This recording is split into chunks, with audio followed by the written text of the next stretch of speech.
Welcome to the Randy Report. I'm Randy Slovacek, your host. I'm also the writer and editor of therandyreport.com, where you can find me every single day on the internet reporting on the daily news cycle in terms of politics, pop culture, and entertainment news of interest to the LGBTQ community and its allies. In this week's headlines, 3 men have been found guilty after drugging gay men outside New York City gay clubs and then robbing them, leading to their deaths. Defense Secretary Pete Hegseth has ordered an immediate halt to gender-affirming care for transgender service members. Amid the wave of dark news lately, we can all use a distraction, so I recommend the new gay romantic comedy, Bonus Track. All that and more in this episode of The Randy Report.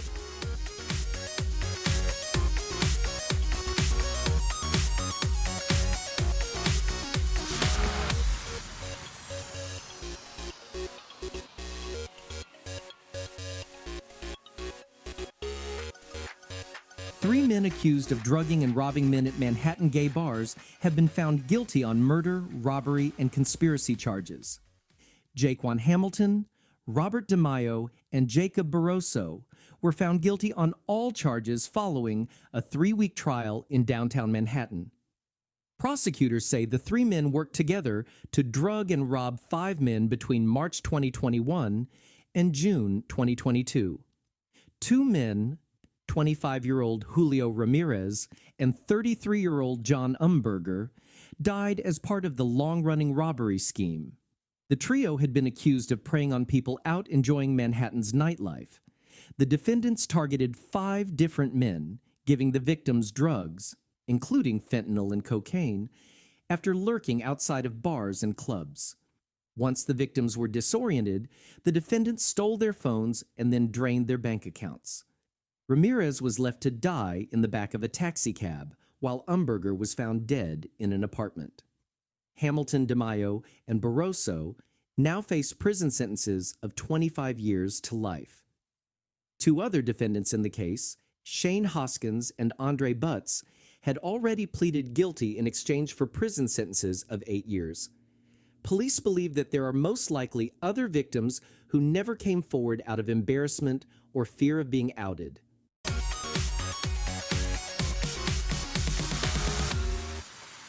Defense Secretary Pete Hegseth has ordered an immediate halt to gender-affirming care for transgender service members and paused promotions for those with a history of gender dysphoria. The February 7th memo from Hegseth reads, "Effective immediately, all new accessions for individuals with a history of gender dysphoria are paused, and all unscheduled, scheduled, or planned medical procedures associated with affirming or facilitating a gender transition for service members are paused."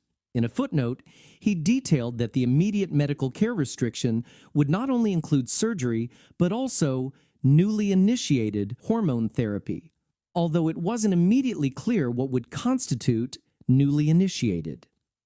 The memo came after President Donald Trump signed an executive order on January 28th, rescinding Biden administration policies that permitted transgender service members to serve openly in the military based on their gender identity. The executive order is being challenged in federal court by prominent LGBTQ+ advocacy groups, including the Human Rights Campaign, which filed a pair of lawsuits against the Trump administration on behalf of active duty transgender service members. In his memo, Hegseth ironically stated that efforts to split our troops along lines of identity weaken our force and make us vulnerable. Such efforts must not be tolerated or accommodated. It goes without saying that Hegseth is clearly the one splitting troops along lines of identity. It's worth noting that back in 2018, the American Medical Association wrote a letter to then Defense Secretary James Mattis stating, "There is no medically valid reason, including a diagnosis of gender dysphoria, to exclude transgender individuals from military service."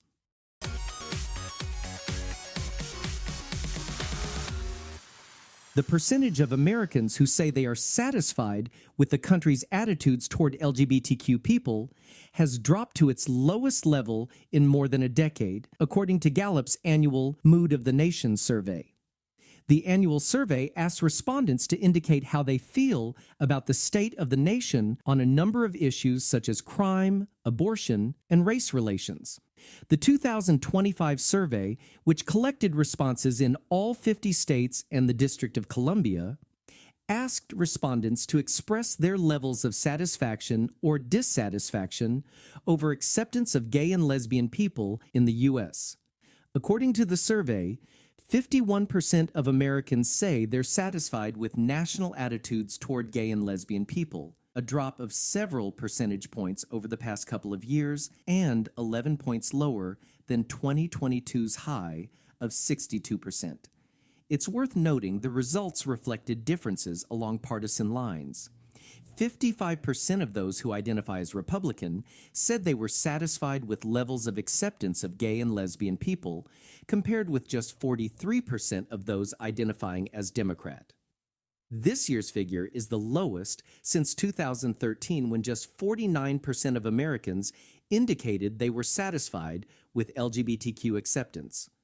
But perhaps it was that dissatisfaction that led to a groundbreaking expansion of gay rights just 2.5 years later, when the Supreme Court issued its historic ruling, which made same-sex marriage legal across the country.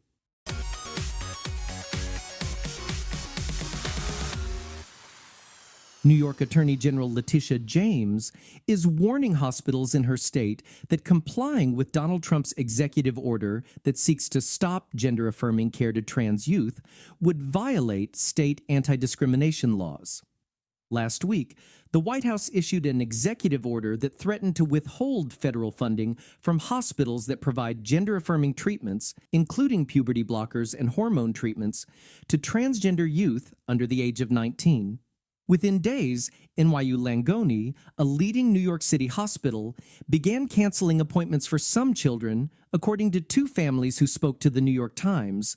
But the Attorney General's letter warns hospitals that they may risk violating anti-discrimination laws in New York by denying care to pediatric transgender patients. The letter states, "Regardless of the availability of federal funding, we write to further remind you of your obligations to comply with New York state laws. Electing to refuse services to a class of individuals based on their protected status, such as withholding the availability of services from transgender individuals based on their gender identity or their diagnosis of gender dysphoria, while offering such services to cisgender individuals, is discrimination under New York law."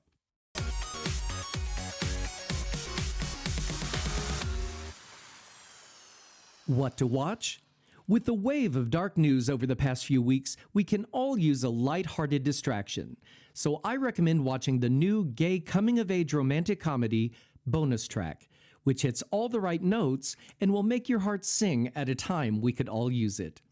The screenplay, by Mike Gilbert and Josh O'Connor, is funny with charming moments that capture the awkwardness and confusion of teenage life. The humor feels natural, not forced, and the characters are portrayed with uncluttered authenticity.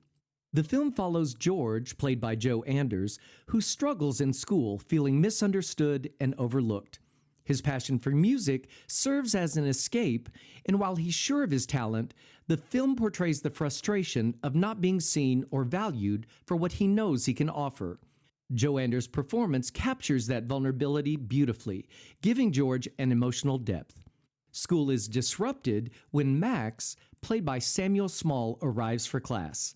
The son of a mega-famous musical duo, his mom is relocated to town, seeking a refuge from the paparazzi. Max's appearance comes right after George has received dismal grades and a dire prediction for his future from teachers and his dad, though his mom sees hope and wisely points out, "It's who you know, even if you don't know them quite yet." George is surprised when Max connects with him. The two begin a new musical partnership and, in spite of peer pressure, a first love story. Their budding friendship both excites and confuses George, leading him to question not just his music career, but his own evolving feelings towards Max. Bonus Track takes the viewer on a journey of self-exploration, identity, and teenage relationships with heart and sincerity. While the film follows some familiar coming-of-age themes, A lonely kid finds solace in music, meets someone who helps bring him out of his shell, and ultimately experiences personal growth. Bonus Track is a sweet, heartfelt film that succeeds as an engaging movie about teenage self-discovery. Its humor, relatable characters, and genuine emotional moments make it a charming watch. While it may not push boundaries, its sincerity will resonate with viewers looking for a comforting, feel-good story about friendship, love, and finding your voice. Bonus Track is available now on major streaming platforms including Apple TV and Amazon Prime Video.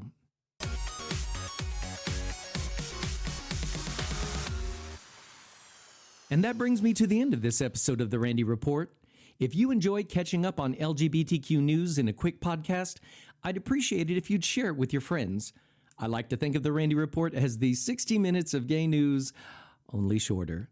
And remember, you can find me every single day on the internet at therandyreport.com, where I cover the daily news cycle in terms of politics, pop culture, and entertainment news of interest to the LGBTQ community and its allies. Thanks for listening, folks.